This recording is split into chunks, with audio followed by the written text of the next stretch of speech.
रानी कहता ये किशन आप तोहार बाबूजी रिटायर बाटन अब पक्का खिलाड़ी तो ही होगा फील्ड में आवा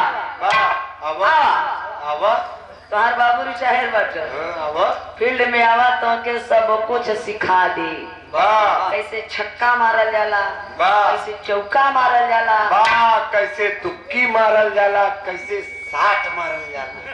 अरे बाप रे बाप बाहर एक क्रिकेटर के खिलाड़ी I am cricketer past time. Thank you. ए भैया इतने ना सब कुछ तो है सिखा दी। अरे बाप रे बाप इतनी बतिया जब किशन सुनना कहूँ कि माई तू हमारे धर्म के मतारी बारू तू का कहत हो ये तोहरे मुख से शोभा ना देता। उसमें अंगनवा में किशन अपने माई के जवाब दिलन कहा दिलन भैया माई बिन के ओढ़ाई अचरा भैया माई बिन के ओढ़ाई अचरा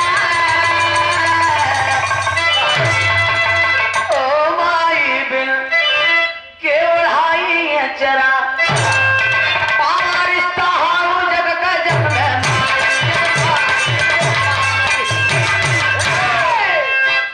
माई हे माई का चल हमेशा पाक होला के नपाक मत कर माँ तू धर्म के मतारी बारू तोरे मुख से शोभा ना देता हम तोहार बेटवा है। इतनी बात लहरी रानी सुनती है डांट के कहती है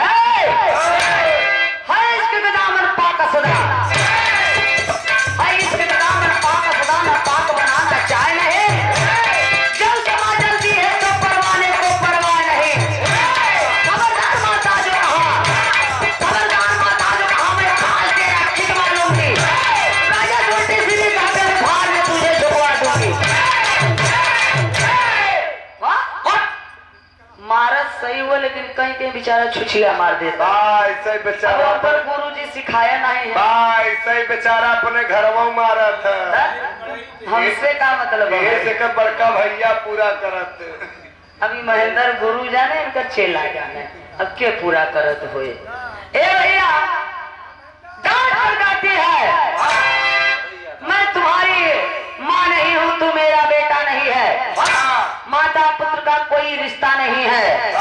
अरे नौजवान देखो जरा मेरी हुस्न की ओर देखो देखो क्या मैं तुम्हारी माँ लग रही हूँ?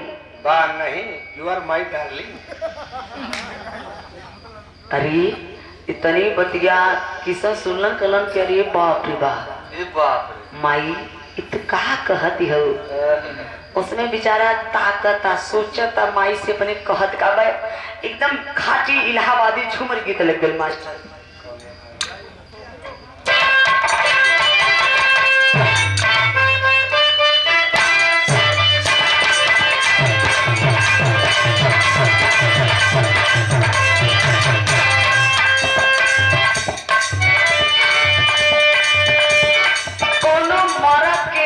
कमी आई गई के सारे के चाहिए थैले।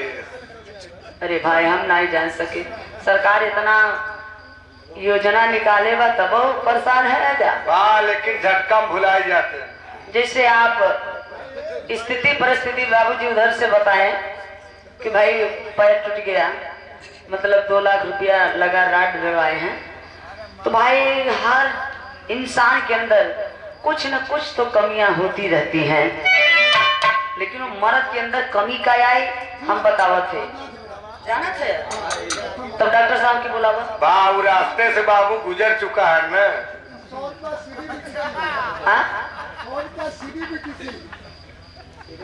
सीरी बीडीसी आपके सौजन्य से 100 रुपया बेटा आप अच्छे कलाकार हैं उठा पड़ता सरोज तोहरा एक कब गिराए के मत बोलू कुल उठाया के बोलू हम ए का नाम बा अरे इनकर का नाम अशोक श्याम नारायण अशोक जी का धर्म पत्नी बात धर्म के पहले और बाबू के बाद में। ई 200 रुपया पुरस्कार बा, कोट कोट नमन बा, सादर चरण स्पर्श बा। बड़ी मेहनत करत बा चन। देखा इतना मेहरारू के आराम देन कम से कम देखा ऐसा आदमी के हो ही चाहे। तू लोग है का कि अपने मेहरारू के नाम से बुलवाई ले मर्द के अंदर कमी का आइले गीत गाएंगे मास्टर।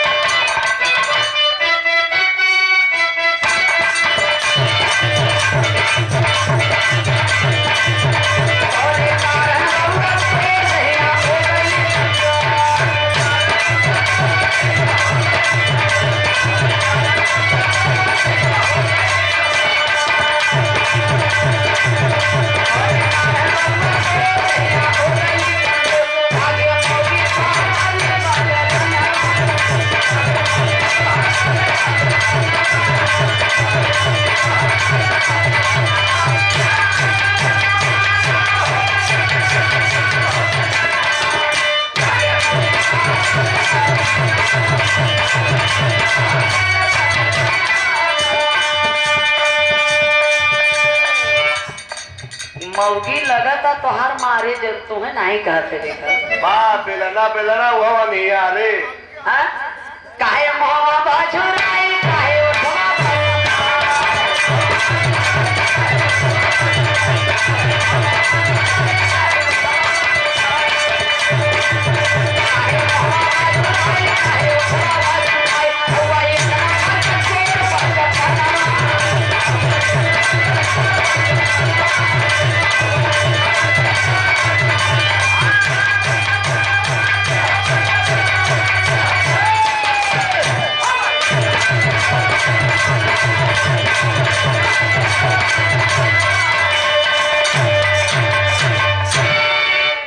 लेकिन मिर्जोपुर में कुछ ऐसा स्थान बाएं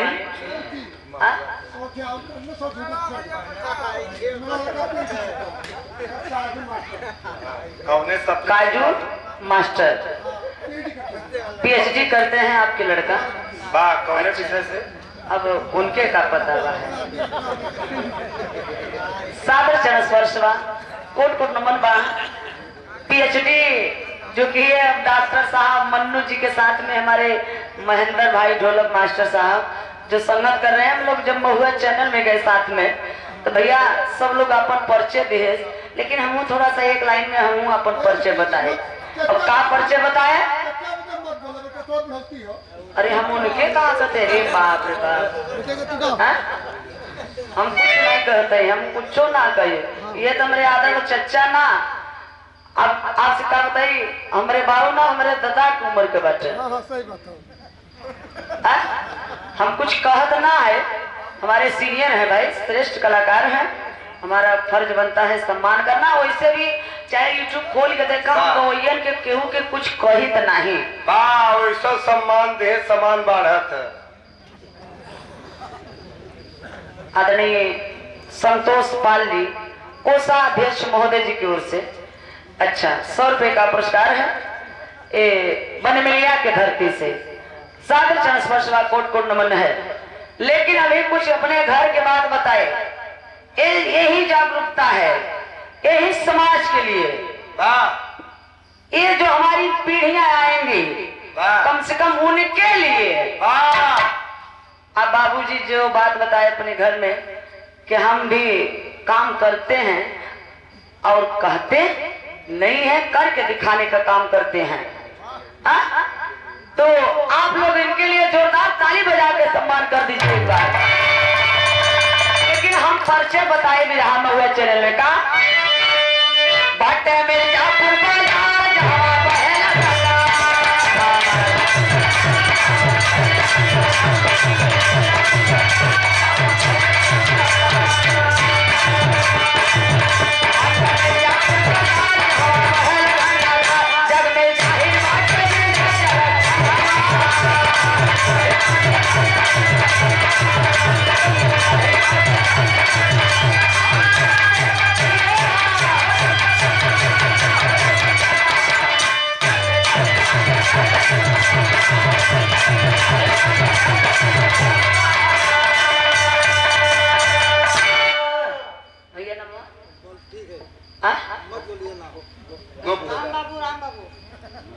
अच्छा इतना खुश हो के कतन हमार नाम मत बतावा। भाई मोहब्बत या मोहब्बत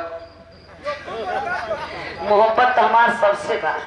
आज सबसे मोहब्बत हमार बा। हम सबसे प्यार करी थ सबसे। ए भैया हम तक घेरा करी थे से मुरझावा से आखिरकार में तने ना यार सोचत बाटन किसन काका टुकु टुकु जरा तारा धुक धुक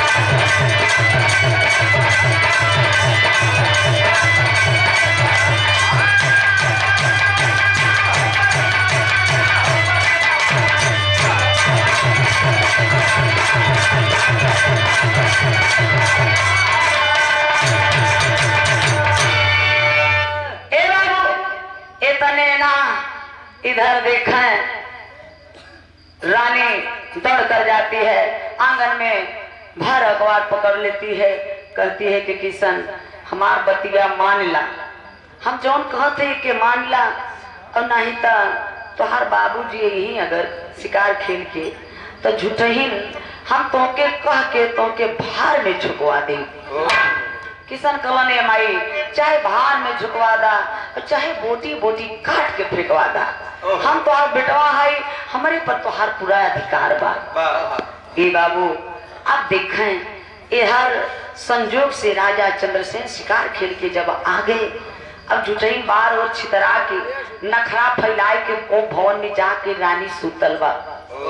अब राजा धरधनान अंदर आवाज लगाते हुए घुस रहे हैं कर रानी रानी रानी किशन किशन आवाज कहीं से नहीं आ रहा है। धीरे धीरे धीरे धीरे ढूंढते ढूंढते जब वो भवन में गए राजा देख रहे हैं तो रानी सो रही है नखरा फैला के। जगावत हो राजा उठा ये रानी बले खोदाए तो बले छनक बले खोदाए तो बले छनक। अरे राजा कल रानी क्या बात है? अरे कुछ नाराजगी का कारण तो बताओ। कोई बात हुआ? क्यों नाराज हो? रानी कहता हमके बियाह करके तू अपने बदल आ रहा अपने बड़का लड़का बदल आ रहा तू हमके छोड़ के अकेले चल गया शिकार खेले तो हर बड़का लड़का आए कि हमारे कमरा में हमारे साथ बरियाई करत रहा हम बिस्तर हुआ चाहत रहा हुस्न का दीवाना बना चाहत रहा। अरे बाप रे बाप इतनी बतिया सुन के राजा चंद्रसेन के पैर तरुआ तर से माटी खसक गई। 2 मिनट के लिए शांत होके सोच रहे हैं फिर बोले कि रानी तुम क्या कर रही हो? ऐसे क्यों बोल रही हो मेरे बेटा के ऊपर? क्यों कलंक लगा रही हो? हमारा लाल बेटा ऐसा नहीं है। हमको तो ऐसे विश्वास नहीं है अपने बेटवा के ऊपर लेकिन तुम्हारे पास अगर कोई सबूत हो तो हमें दिखाओ लेके आओ तभी तो हम मानेंगे अन्यथा ऐसे कैसे माने। रानी चलाकी कैले रह गिदवा के रखले रही वो गिदवा गई दौड़ के लेके आई कहता ला राजा ला ला आप तो विश्वास करा। सबूत को देख करके राजा चंद्रसेन बोले कि बोलो रानी जितनी कड़ी से कड़ी सजा हो अब तुम बोलो मैं अपने बेटा को देने के लिए तैयार हूँ। लहरी रानी सजा बोला था राजा जब तक खाना राजा अपने बड़का लड़का का दोनों आंख निकलवा के हमके जब तक दे न देबा तब तक खाना पीना उठना बैठना सोना सब कुछ त्याग दूंगी। राजा सुचलन ना विचलन रानी का बतिया सुनते बाबूजी पुत्र मुंह में नहीं आए। जल्लादों को आदेश दे दिए क्योंकि जल्लाद बाबूजी राजा का पहले आदेश ही सजा हुआ करता था। राजा आदेश दिए जल्लाद आए किशन को पकड़ के बाबूजी ले गए एकदम घनघोर जंगल में। घनघोर जंगल में ले गए जल्लाद किशन के पटक के छतिया पे चढ़ बैठलन। रामपुरी चातु निकाल के जल्लाद किशन का अखिया निकाले जात बाटा। उसमें बाबू मुन्ना किशन जंगलवा में जल्लादन से रोई रोई के एगो बात कह रहा है। क्या?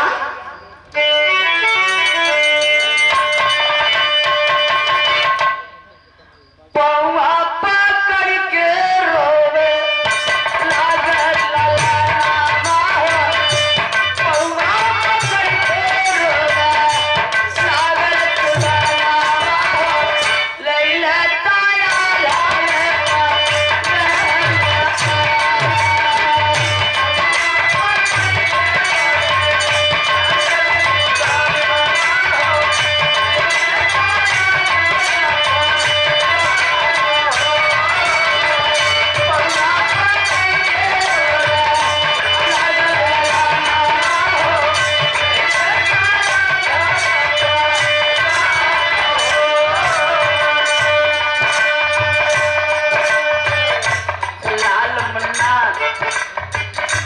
रामपुरी चाकू देख के जल्लाद से कहता बाबू ए चाचा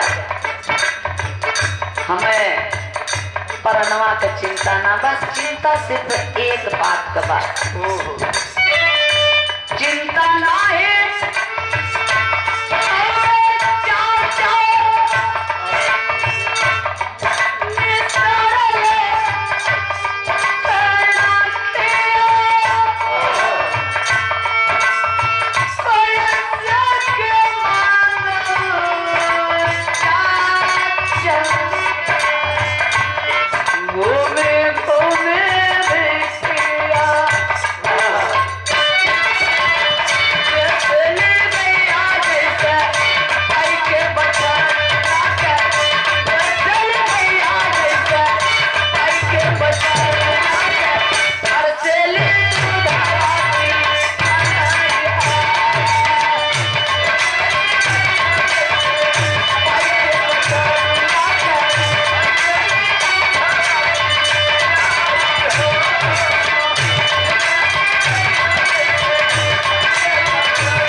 बाबू, चाहे आपका औलाद हो चाहे मार हो, जल्लाद है तो क्या उनके पास भी तो औलाद है। किशन रो के कथा कि चाचा ए चाचा हमारा अखिया मत निकाला, पहले हमार परनवा लेला और तब अखिया निकाला, हम जियत रहब हमारा अखिया निकाल लेब चाचा न तो हम भिखियो मांगे लायक न रह जाए चाचा। ए चाचा आप जल्लाद हैं तो क्या हमारे जैसा तो आपके भी पास तो औलाद होंगे। अरे बाप रे बाप, इतनी बात सुन के कलीजा मोम की तरह पिघल गई बाबू। जल्लाद तुरंत फेंक दिए चाकू, बोले कि बेटा